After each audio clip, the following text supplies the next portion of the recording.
Good morning बच्चों।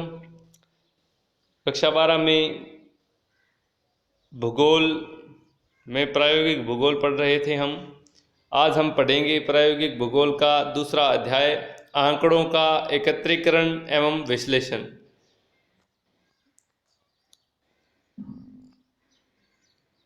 सबसे पहले इसका परिचय पढ़ेंगे।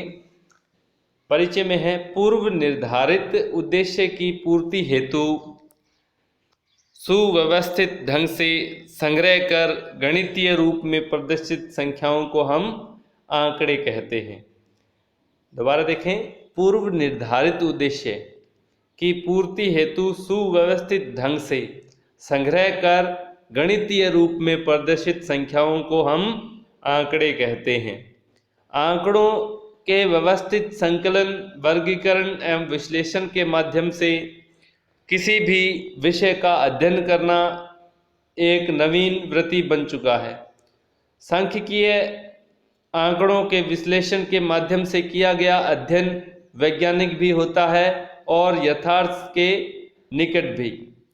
इसी कारण वर्तमान में अधिकांश विज्ञान एवं मानविकी विषयों में सांख्यिकी विश्लेषण की प्रवृत्ति बढ़ी है। भूगोल विषय भी इससे अछूता नहीं रहा। 20वीं सदी के पूर्वार्ध से पहले ही भूगोल में मात्रात्मक क्रांति आई। परिणामगत गुणात्मक के साथ साथ मात्रात्मक भूगोल का भी तीव्र विकास हुआ। प्रस्तुत अध्याय में हम आंकड़ों के प्रकार, स्रोत, संग्रहण एवं विश्लेषण का अध्ययन करेंगे। तो इसमें सबसे पहले है आंकड़ों के प्रकार एवं स्रोत। ये आंकड़ों के कितने प्रकार होते हैं, कौन कौन से प्रकार होते हैं और इनके माध्यम कौन कौन से हैं। आंकड़ों को उनकी प्राप्ति एवं स्रोत के आधार पर प्राथमिक एवं द्वितीयक वर्गों में विभाजित किया जाता है। प्राथमिक आंकड़े ऐसे आंकड़े जो अनुसंधानकर्ता व्यक्ति या संस्था द्वारा प्रथम बार संग्रहित किए जाते हैं, प्राथमिक आंकड़े कहलाते हैं। ऐसे आंकड़े जो पहले से प्रकाशित अथवा अप्रकाशित रूप से विद्यमान नहीं होते, अपितु सर्वेक्षण के विभिन्न माध्यमों द्वारा पहली बार प्राप्त किए जाते हैं, प्राथमिक आंकड़े कहलाते हैं। ये आंकड़े व्यक्तिगत प्रेक्षण, सकारात्मक साक्षात्कार, प्रश्नावली के माध्यम से प्राप्त किए जाते हैं। प्राथमिक आंकड़ों को निम्न विधियों द्वारा प्राप्त किए करते हैं। पहला है व्यक्तिगत प्रेक्षण। संग्रहकर्ता के द्वारा समय क्षेत्र में भ्रमण करके तथ्यों की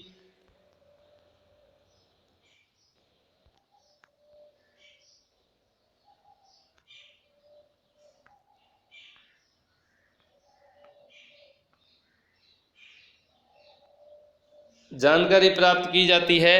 इस प्रकार के परीक्षण मुख्यतः उच्चावच मिट्टियाँ, प्राकृतिक वनस्पति, भूगर्भीय संरचना तथा सांस्कृतिक स्वरूप यथा अधिवास जैसे तथ्यों के लिए किए जाते हैं। व्यक्तिगत परीक्षण के द्वारा व्यवहारिक जानकारी प्राप्त होती है। उसके बाद में है दूसरा, गहन साक्षात्कार। इस विधि के अंतर्गत अनुसंधानकर्ता सूचनादाता से व्यक्तिगत संपर्क स्थापित कर वार्तालाप के द्वारा किसी भी विषय से संबंधित जानकारी, आंकड़े प्राप्त कर सकता है। इस विधि में प्रश्नावली का प्रयोग नहीं होता। बात में से बात निकालते हुए गहन तथ्य प्राप्त किए जाते हैं। तीसरा है प्रश्नावली। इस विधि में अध्ययनकर्ता शोध विषय से संबंधित एक प्रश्नावली तैयार कर प्रश्नावली के माध्यम से आंकड़ों का संग्रह करता है। प्रश्नावली के साथ व्यक्तिगत संपर्क से भी और डाक द्वारा भी सूचनादाता से संपर्क कर जानकारी प्राप्त की जा सकती है। अब है द्वितीयक आंकड़े।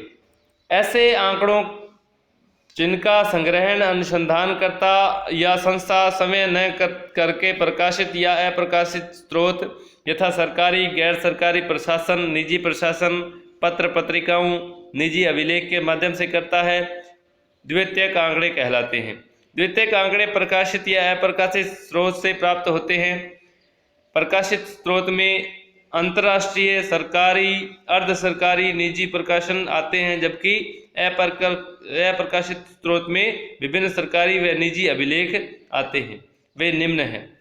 प्रकाशित स्रोत, इसके अंतर्गत अंतर्राष्ट्रीय, राष्ट्रीय व स्थानीय स्तर पर प्रकाशित होने वाले सांख्यिकीय प्रतिवेदन, सांख्यिकीय सारांश एवं पुस्तकें आते हैं। अंतर्राष्ट्रीय प्रकाशन, संयुक्त राष्ट्र संघ के तत्वाधान में कार्यरत विभिन्न संस्थाएं जैसे खाद्य एवं कृषि संगठन FAO, अंतर्राष्ट्रीय श्रम कार्यालय ILO, विश्व स्वास्थ्य संगठन WHO, अंतर्राष्ट्रीय मुद्रा कोष IMF, संयुक्त राष्ट्र संघ जनसंख्या गतिविधि UNFPA विभिन्न देशों से प्राप्त आंकड़ों को समय समय पर प्रकाशित करती है। दी UN स्टैटिस्टिकल ईयरबुक इसी के एक उदाहरण है। आज के लिए यह लेसन इतना ही, आगे का लेसन कल पढ़ेंगे। धन्यवाद।